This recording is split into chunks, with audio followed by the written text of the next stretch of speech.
what is cracking? It is your girl, Lillian Francis. I'm a music producer and educator, and it is my goal to make learning Ableton Live as chill and easy as possible. So thank you so much for joining me on this adventure. I will say that my mic is in the shop, and so I'm using a dynamic mop mic, but I could not find a pop filter, so we are using a beer koozie. Fam, I am so excited for our episode today. We are going to be talking about how to create dynamic, professional, exciting builds to lead into our delicious, delicious drops. So what does a build do? Well, essentially, as we are preparing for our drop, a build changes the energy. We are either bringing up the energy or taking away the energy. So either the first one, where you create a bunch of energy, right? You have a build that's getting faster, getting louder, getting bigger, and then all of a sudden, poof, drops into the drop. Build number 2, taking away energy. You guys have heard this one too, right? So as we are approaching the drop, the chorus, everything kind of gets pulled back, sinks into the background, gets smaller, and then the chorus hits, bam, it is that much bigger. So when we are creating an energy building build, we are thinking about making it wider, making it taller, making it more up front, right? It's coming at you, it's expanding, it's getting bigger. We have tools for that. If you are creating a energy shrinking build, right? It's getting further back, it's getting smaller, it's getting narrower. So what are the tools or parameters that we use to place sounds here, there, here, there, here, there, here, there? I'm glad you asked because I do want to talk about this. First off, left and right. Panning, right? We can pan things to the left or to the right. Next, down the center or out wide. To get things down the center, we make them mono. So like the mono switch on utility, that's going to bring something down to the very center. Or to make things wide, you can use stereo widening techniques. So like hostile or chorus, ensemble or flanger, things like that make our sound wider. Next, we have up and down, and this has to do with frequency. So we perceive higher noises to be up higher. Think about like a bird whistling, okay? These are like high noises, and we associate low noises like kick and bass and grumbles and with the down low area. Next, we have up front and in back, and this has to do mainly with volume. Think about it. Something that's loud, you associate with close up. Something that's quiet, you associate with being further away. Another thing that will bring sounds into the background is like reverb and echo. These push your sound back in the space and create some depth. All right, so now we understand how we get sounds to be in different spaces. We can learn how to set up this space and have it move in a way that brings us directly into our drop or our chorus the way that sounds best with our song. We are going to break it down into 4 categories. We have number 1, automation, number 2, leads, number 3, speed, and number 4, pitch. Wow, that finger doesn't want to go up by itself. Look at my hand. Yikes. I must tell you guys that these 4 things all interplay with each other. They are not separate necessarily from each other. So like you can automate pitch on a lead. So this is just the best way that I know to organize it, but they intermingle with each other. All right, I feel like you're ready to dive in. I have prepared you. We are mentally there. We have imagined what builds are for. We are ready to actually use the technology to our advantage. Let us dive right in. Splash! Oh wait, unsplash. Okay, fam, one last thing I have to tell you is that today we're going to be diving into my project, See Staight. This is my brand new single that is coming out on January 17th. I am so fucking excited to share this music with you guys, fam. I have not released music in like a year and a half and it's driving me hardcore bonkers. This song makes me incredibly fucking happy, and if it makes you incredibly fucking happy, I highly recommend that you pre-save it, link below. You will be one of the first people to find out when it comes out, and also you'll be helping support my artistry. So if you pre-save my song, I would be super fucking grateful and stoked. All right, now let's splash back in. Splash. Okay, fam, welcome to my Proj. So automation, fam. Automation. This is how you get a song sounding good and professional and interesting. So we're going to go through several different examples of how I use automation in my builds. All right, to start off with, I'm just going to play the first build. I'm not going to let you guys hear my vocals. They are turned off. You guys have to pre-save for that one. But let's hear what this is sounding like.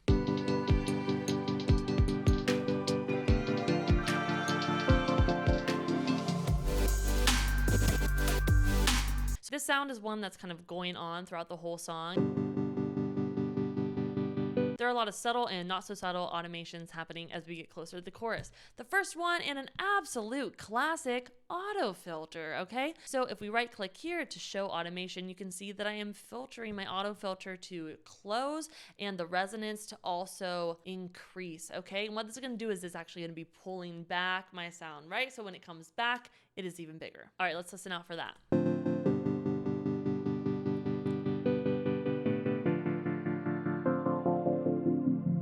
Something else I'm doing here is I am automating the wavetable position. So if I right click here and show automation, you'll see that my sound over here, very siny, big sine energy. And then as we get closer, it's getting sawyer. And this movement and this change is just, I don't know, a nice little touch. Get creative, get fun, have fun with it. Now we are gonna pop over to the third build and to the third chorus. Let's give it a listen.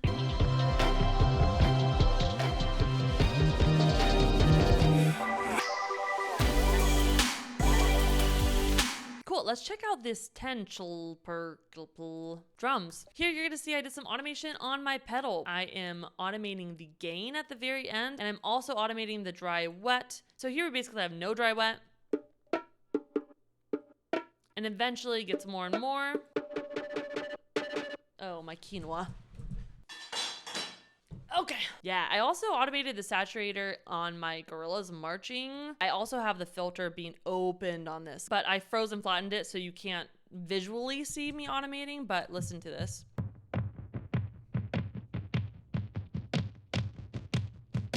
And let's listen to these drums all together.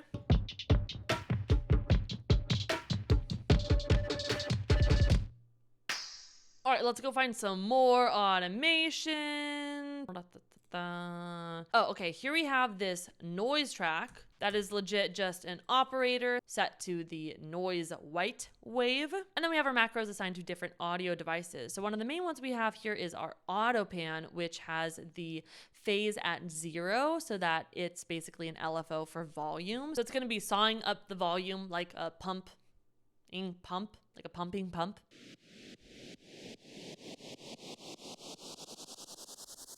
Let's break that down for a second. The sweep is just opening up the frequencies, right? So from can't hear shit to it's all opening up.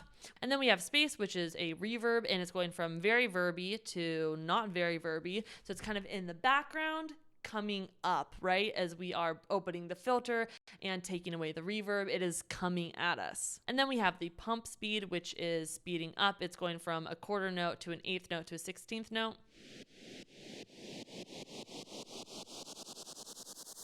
Now I want to talk about auto filter one more time because we've talked about just taking away frequencies and bringing them back, but I want to talk about some other different frequency types that are dope. Let's pop over into my strings ensemble track because I have a couple different auto filters working here. First, I have this auto filter just opening up normally in the first part of this kind of section, but then when we get closer to the drop, this second little part, I am engaging a different filter. I'm opening up a notch filter, and notch filters are really fucking cool because they don't like really take away that much sound, but they just create movement underneath. So if you ever want to create movement in a sound, but you don't really want to take away any frequencies, notch is your friend. Check this out.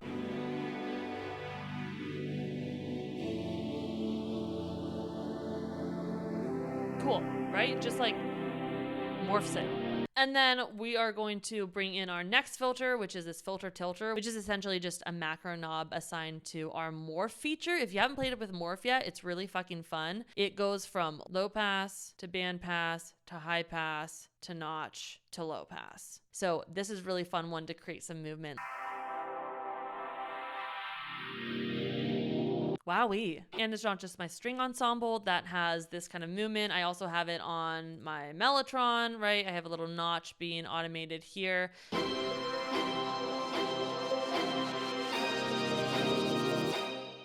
Okay, one more automation thing. This one is my favorite tiny little huge trick, and that is to throw a utility on the master and automate the width. So I don't recommend that you automate the width to be more than 100 on most things, but especially not the master because it can create phasing issues. But what you can do is you can automate the width to go down. In this case, I have it going down to 70% right before the chorus, and then when the chorus hits, it bumps up to 100. So it's like bringing everything in and then pops it back out. And this is a really cool way to make your drops really hit that much harder.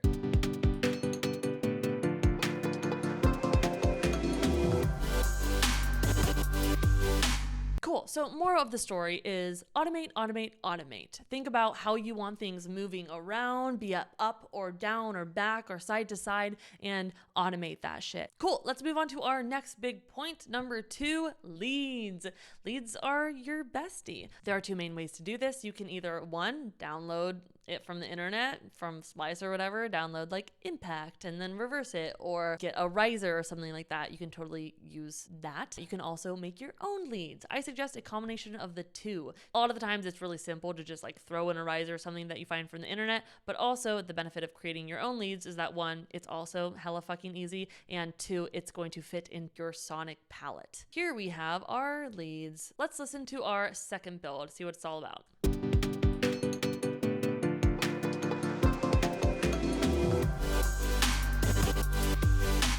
This build is more like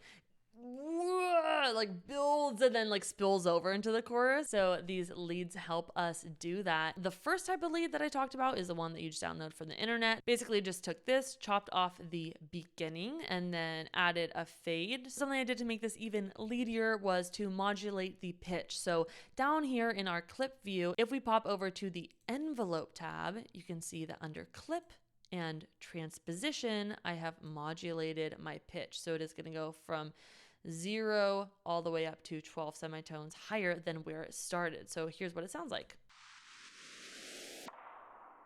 Hot tip, if you have modulated your transposition and you don't hear any transposition happening, it's probably because your warp mode is set to like beats mode and it's like kind of funky with that. So I set it to complex. Oh, and look at this. We also have our filter tilter automating the morph. So you have this moving, morphing, rising, coming at you sound that then drops into basically this exact same thing except for reversed. And then I pitch this one down by -27 semitones. So it's down low.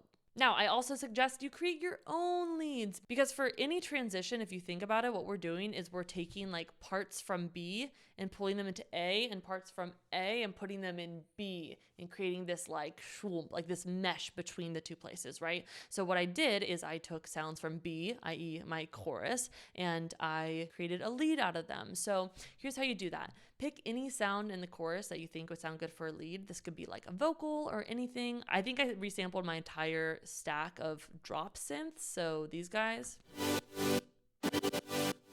So here's what you do. Create a new audio track, Command T, set your input to resampling, and then arm that track. Now it is going to resample anything it hears. So now we have to solo everything that we want to be heard. So I'm going to solo this whole drop synths group. And now when we record it, it is going to record my drop synths. Excellent. Now I've just re-recorded all of those synths. Now what we're going to do is we're going to take just this first little slice of audio. That's all I need. And I'm going to hit R for reversing.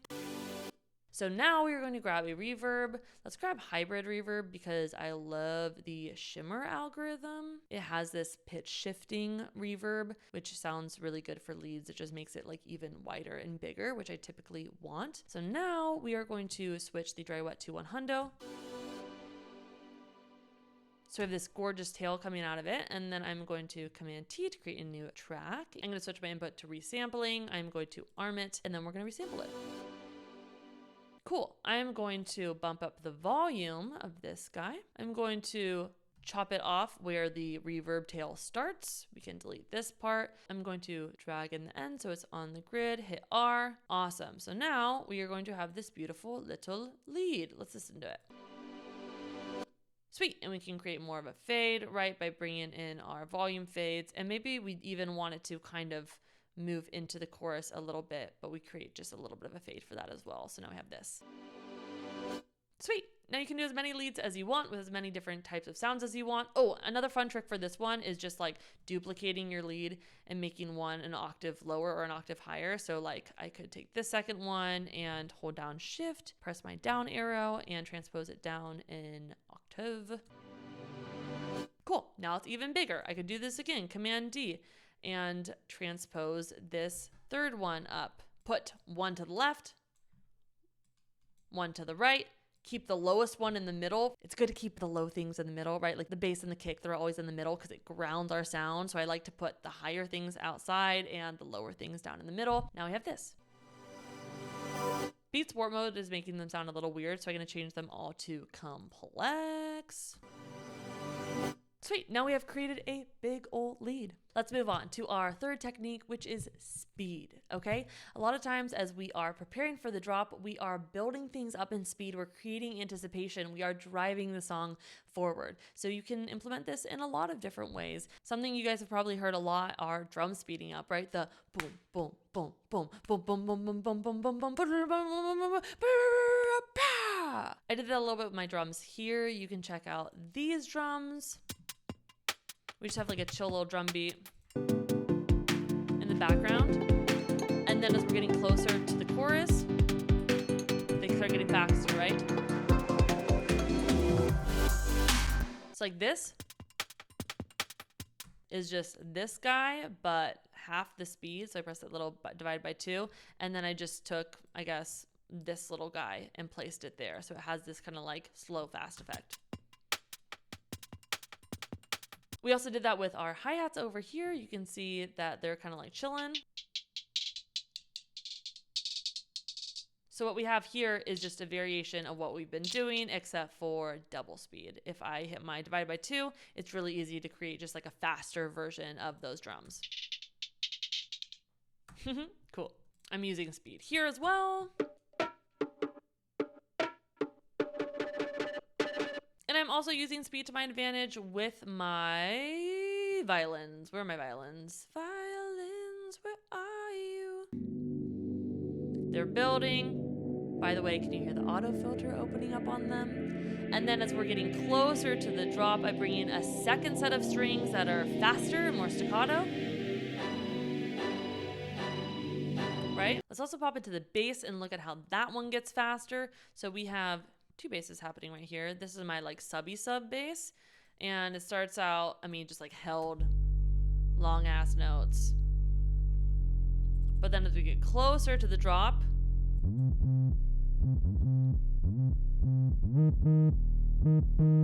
yeah. So as you're building your drop, look at your different tracks and be like, okay, what can I speed up and how can I speed it up? And if you do that to a couple things or to everything, you're going to create excitement and movement. So some of you guys may have noticed that we weren't just using speed when it came to our bass and our strings. We were also using pitch, right? We were using pitch to open up and expand our sonic space. So these guys up here are just 1 octave above, and they really stand out in the mix. Let's listen to them.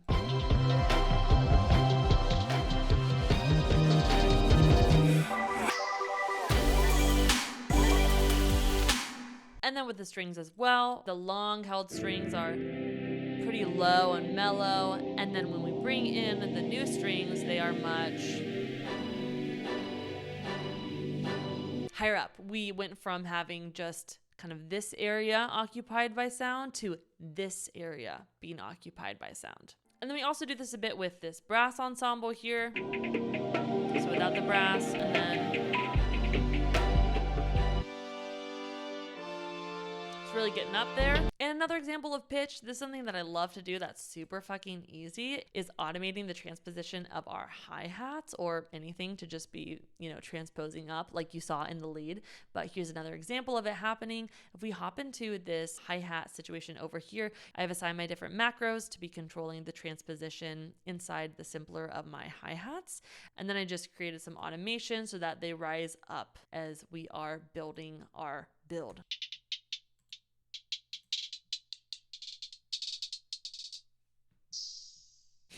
This song is coming out January 17th, so if you would like to be one of the first people to know what this song actually sounds like all put together and with the vocals and everything, pre-save it and you'll be the first one to be notified. I'm very excited. Thanks for coming and chit-chatting with me. I love talking about music. I love breaking down Ableton and making it easy, because music production should be really easy. Like, it doesn't have to be that hard. It can make sense. So if you want to keep making sense with Ableton with me, subscribe, and I will see you later. Cool. Okay, bye.